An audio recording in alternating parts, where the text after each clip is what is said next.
thrilled to introduce the next. It's Mark Mordew, who you probably know from Abbey Road, but also he's going to be here today and he's put on this incredible festival, second year running, and he's going to be reading some of his prose poetry from his pandemic diary, with DC Cross accompanying him. So please welcome them both to the stage.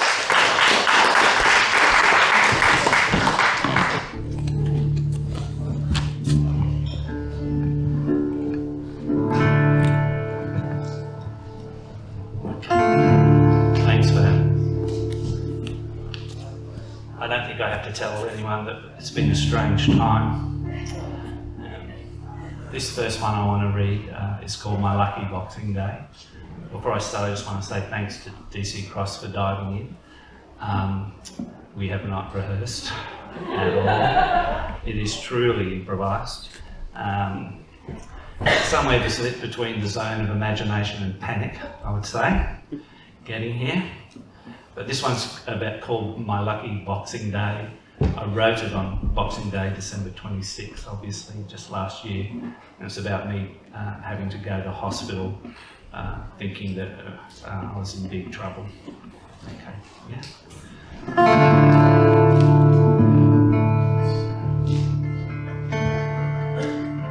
I get out of my tiny emergency vault with no windows.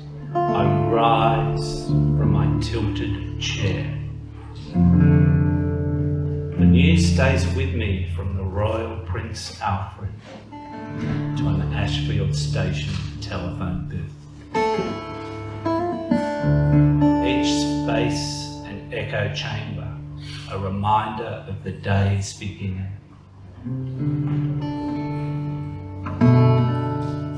My infected skin, my half-paralysed right arm and fingers, where I started having trouble feeling things. I'm not well with I don't know what. All night wanting to scratch the shit out of myself. Not right with my body in a world not right with itself.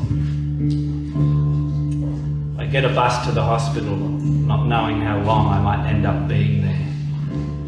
Blood test, ECG, take 2 pills that should make you well. Dermatitis, spider bite, allergy, the swelling affecting nerves. It's not a heart attack. The measures are good. All your internals are working. The chemistry is saying what it should.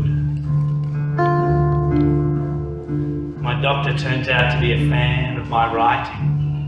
He loves Americana, Justin Townsend, Jason Isbell, some Nick Cave ballads, but not the hard stuff. What have you been listening to? We talk music, death, drugs, great concerts, and then the complete box set of my organs and skin. Out I go from the RPA. I stop for a coffee by the cinema on King Street. A grey, humid day, things starting to cool down. I've got off lightly, pondering what hard news others might have to receive. Back in Ashfield by the Dream Hair Salon, the Chinese drunks all look like haiku experts and calligraphers. Hush puppies on and wispy beards, pen knives with bottle openers clipped to their belt loops, not one belt between them on sagging trousers. Empties rolling at their feet. All of them laughing on Boxing Day about being Christmas clean.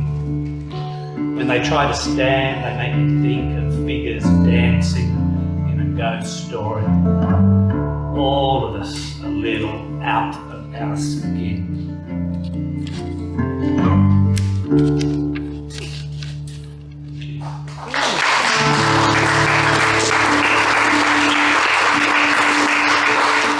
To write these things off the cuff, as Miriam said, they're kind of like a combination of diary notes, prose poems, so they come pretty fast and pretty close to the heat of the inspiration. This one's called Flowers, and it's, I guess, just about really missing my daughter's company, who's now sort of elder teenager and out in the world. And, you know, I imagine myself sort of travelling the city with her as much as being with her, and the memories I have of us driving together. And it's called Flowers. I put my hand on my daughter's flowers, pictures on a tablecloth she bought me back when I lived by the sea, and the unlit lamps on my veranda moved and creaked in an onshore wind. Young woman now with a driver's license and a pale blue dress, and a t-shirt of mine you stole that celebrates in Japanese calligraphy an early album by the Police. You must be somewhere on your way to final year at school, or singing a new song with your gang of friends. You must be in your morning. I'm drinking coffee, I'm picking up my keys. I'm sliding on my boots for the still and rainy day. Can you feel me in the city, thinking of you? The wet stars that fall from the trees. The drifting sky. The way we have to grow together and alone. The flowers in our eyes, bouquets of light, composed of mist and stones, eternal blue and green, the Van Gogh weeds upon my wall, us driving down a road, imagining life and being quiet with our own way of being, all things within other things. The silver flowers of the rain.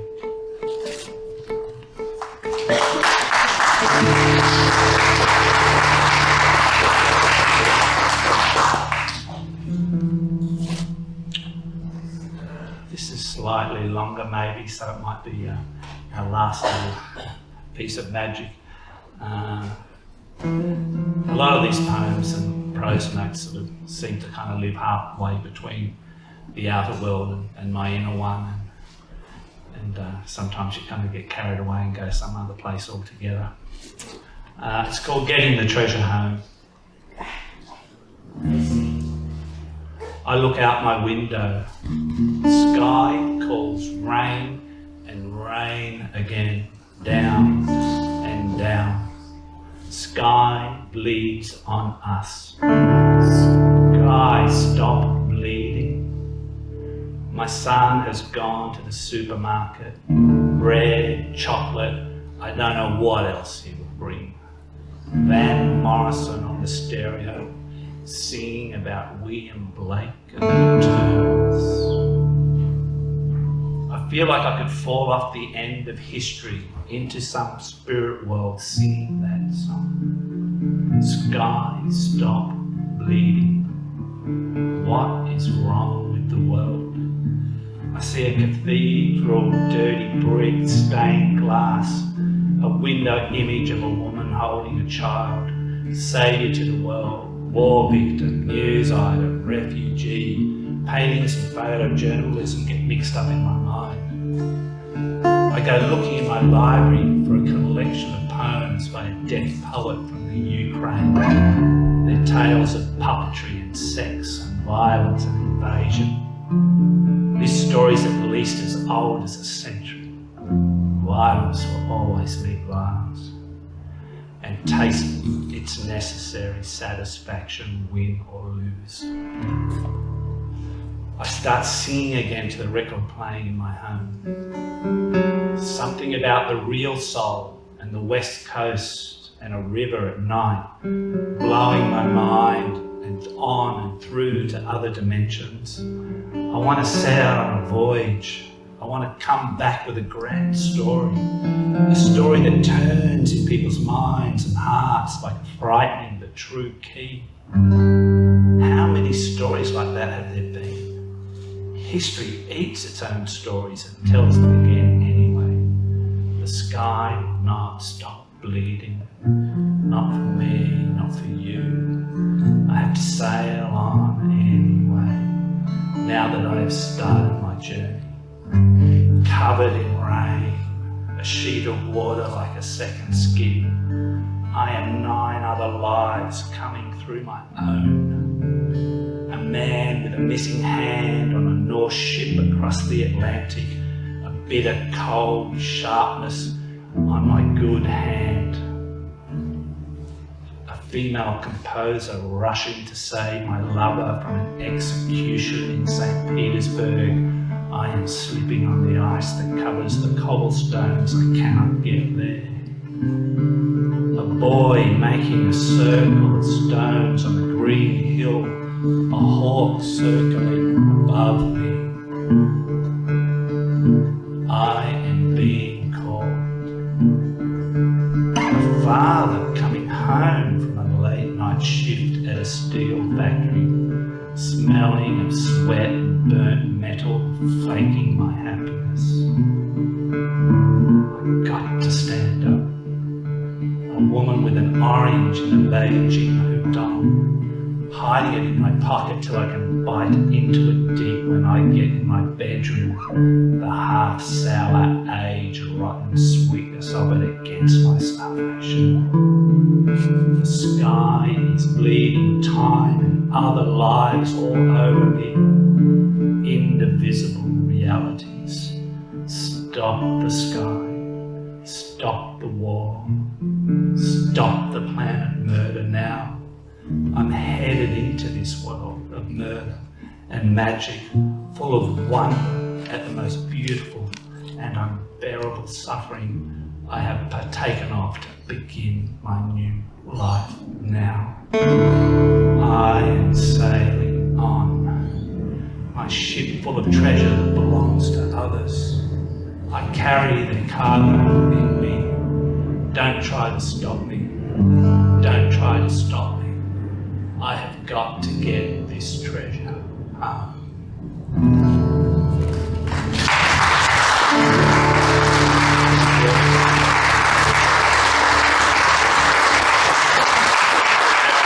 DC Cross, ladies and gentlemen. Fantastic.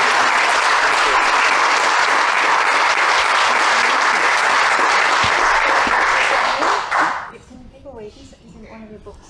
Oh, no. Yeah, no. Mary was just asking if people could read these, and I'm just basically a Facebook monster, just post non-stop online. In fact, I can't find half the poems I write. I read this story a long time ago that I'll just leave with this part and think about Bukowski and how he moved from prose into poetry. He basically nearly died in hospital, and how trauma sort of opened him up to poetry, and it changed his whole way of thinking. And I'm sure Robert Anderson and James Jiang, who will be on talking in a minute, will go into some of this, but there is a magical property to poetry that's good for your own being, and that shifts the way you think, and you kind of stumble into the language and hopefully find something that holds together, but its meaning can almost be eternally mysterious. And you come back to your own work yourself and find new shapes in it and messages, and that might take years. Anyway.